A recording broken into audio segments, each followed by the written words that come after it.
Hello everyone, welcome to back my channel. I hope everyone is having a wonderful day. Before starting the video, please go ahead and hit the subscribe button and give this video a thumbs up. When 1987 began, Jess Walton was riding high, playing a former prostitute named Kelly Harper on CBS, political Sudser Capital.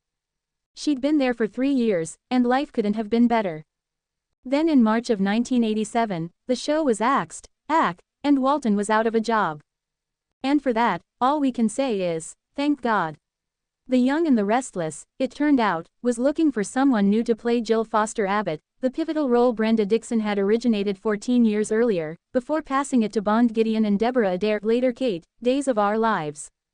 The show hired the newly available Walton, who stepped into the role on June 22, 1987. Honestly, though, we weren't entirely sure what to expect from the latest Jill. How long was she even going to stick around? Looking back, we now know that we should have expected everything. That's exactly what Walton's given us for the past 3+ decades, as she's taken one of Genoa City's original residents and made her irrevocably her own. By 1987, Jill had been through 5 marriages, was knee-deep in one of daytime's greatest feuds, Hey, Catherine, and had already schemed her way up from a manicurist to a titan of business. There was, in other words, plenty for Walton to dig her nails into. And there were plenty of men for Jill to do the same with. Though Jill's only been married 3 times in the past 34 years, to Rex Sterling, John Abbott and that irredeemable scoundrel Colin Atkinson, it's safe to say that she's bedded half of Genoa City. At least half. And that's something the late, great Gene Cooper, Catherine, loved to remind everyone of.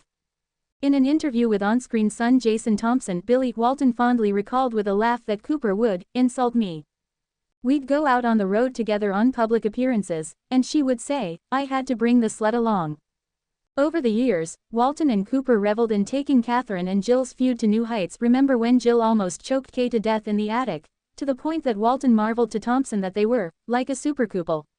And they delighted in tackling their relationship's ever-changing challenges, like when Jill discovered she was actually Catherine's long-lost daughter, until we found out she was actually Lauren's long-lost sister, because why not?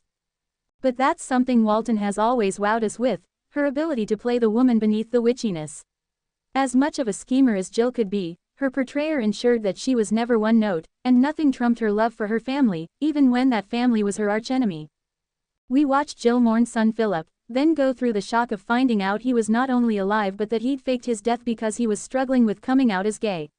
She became a mother to Philip's stand-in Kane and a grandmother to his children, holding on to that love even after learning he wasn't her long-lost Aussie son. And Jill's always been there to support Billy no matter how many times he screws up. Screwing up, after all, is something Jill understands very, very well.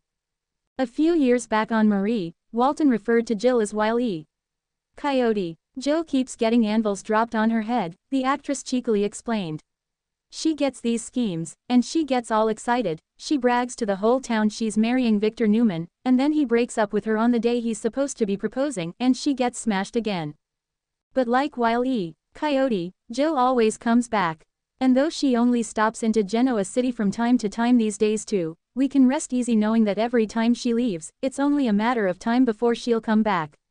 Check out our photo gallery of some of Walton's most memorable Jill Foster Abbott stories from her time in Genoa City.